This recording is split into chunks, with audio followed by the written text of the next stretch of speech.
Nå, så er vi i Sverige igen. Igen. Ja, hvad skal der ske noget? Jamen vi skal op, og vi kører et round 2 på vores tur sidste år, hvor vi var oppe og skulle grise i kornet.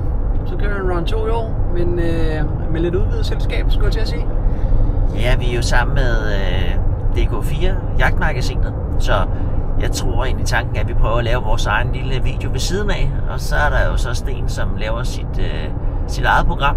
Jamen, nu er klokken ved at være 10, og solen går faktisk ned nu, så nu skal vi til at afsted.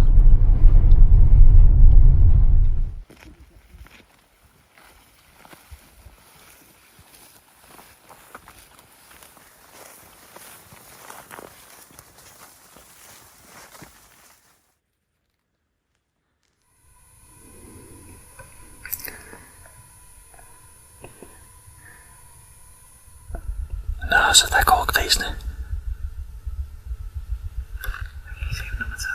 Nej, nu skal de stå op. Kommer det der igen?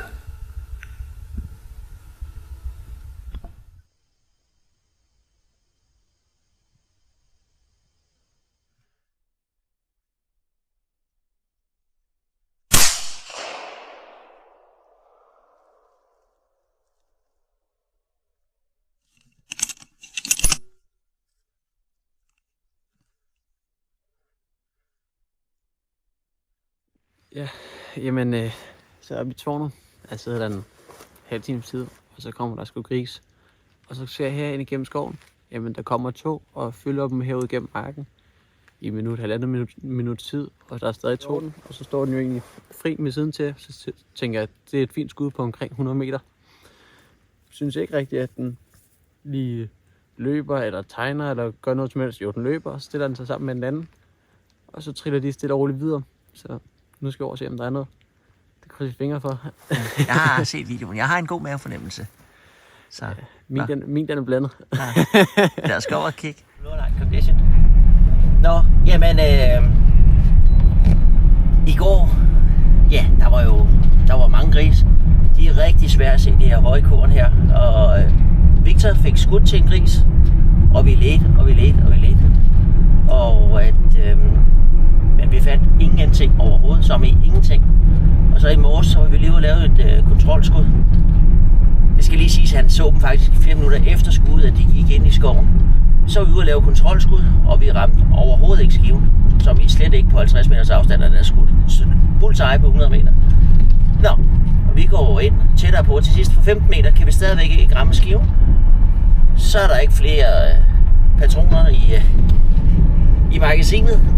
Så vi må have nogle nye i. Og vupti, så havde vi fået skudt med 243 i stedet for 308. Så der fik vi forklaring på, hvorfor det var gået galt. Så, nå. Det kan ske det. Og hvad siger du til vejret? Jamen lige nu har vi fået lidt regn. Det er stoppet med at regne, og vinden har lagt sig en lille smule. Så det bliver en fantastisk aften. Kan ikke blive andet. Nej. Grisen må komme ud. Så må ikke en af os er heldige. Det håber vi. Ja, skål på. Men det ser vi senere.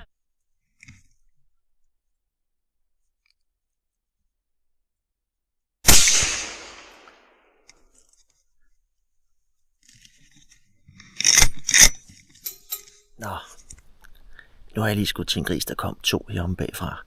Der kom ud og gik på tværs af marken. Og ja, det hele det gik altså lidt stærkt. Så jeg har skudt til den ene, og der var træf. Så at om lidt, så skal vi ned og kigge. Jeg tror desværre, det er en maveplasker. Men vi må ned og se om lidt. Fuck en tur, mand. Og vi har været hele marken rundt og skødt en gris 4 gange. Det har været det vildeste af det vildeste. Til sidst måtte vi lige affange den med et hovedskud jo.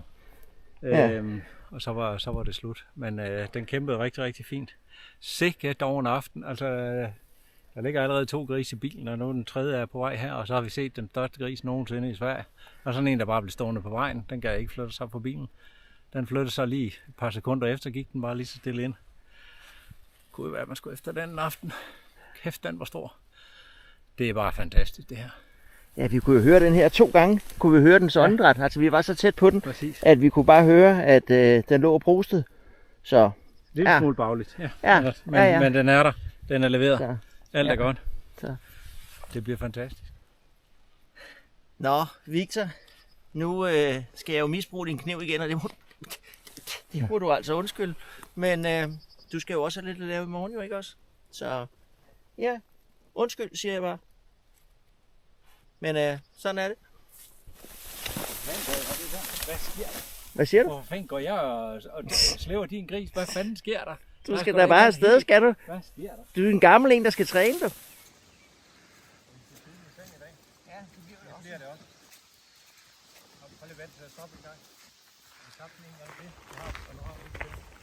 Skal der stå forsigtigt? Der er ikke noget spændende her. De hårdt arbejdende grisejæger. Ja, det er ikke det. Det er Med lys i panden og det hele. Har du nogle af de her?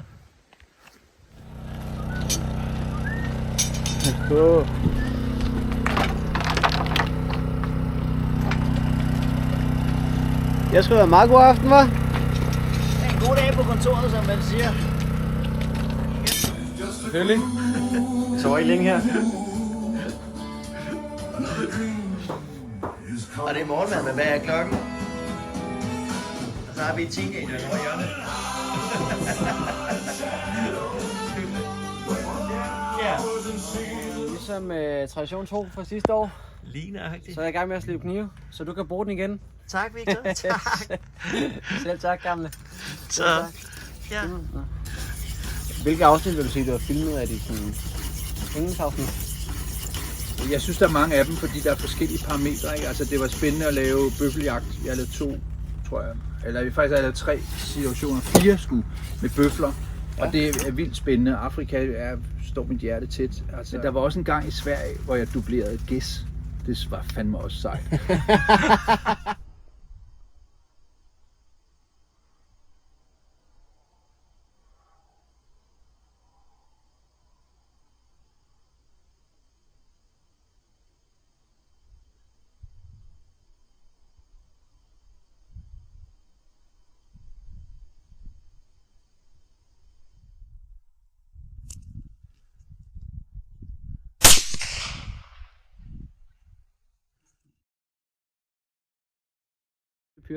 Hvor jeg ligesom får listet mig ind her, ned gennem et sprøjtespor, og så på 70 meter. Jeg kan se, der står 4 grise. Den til højre er en stor en, den til venstre er også stor, og så er der 2 på samme størrelse i midten. Og så vælger jeg så den, der står bedst med siden til, som så går ned i knaldet. Stort tillykke, Victor. Tusind tak. Ja, Tusind tak. det er godt. Fedt. Så er vi sgu på vej hjem, og bilen den er fyldt. Det er sgu ikke fordi vi er på vej 2 uger til Italien, men vi har simpelthen bare været 3 dage i Sverige på grisejagt. Super fed afslutning i går. Ender med at jeg får skudt en gris. Det er den første jeg har skudt i rigtig mange år. Og det ender faktisk turen mega godt ved, fordi der sker simpelthen det første aften, at jeg skyder forbi til en gris. Og det er jo mega ærgerligt. Men det er der simpelthen en god forklaring til. Ikke fordi man skal komme med dårlige undskyldninger eller noget, men vi har simpelthen bare fundet ud af, at putter du en 243 ammunition i en 308, så skyder riflen altså ikke engang lige på 20 meter. Så sidste aften, der får vi noget ny ammunition, 308 i en 308, og så grisen den ligger der bare og rører ned.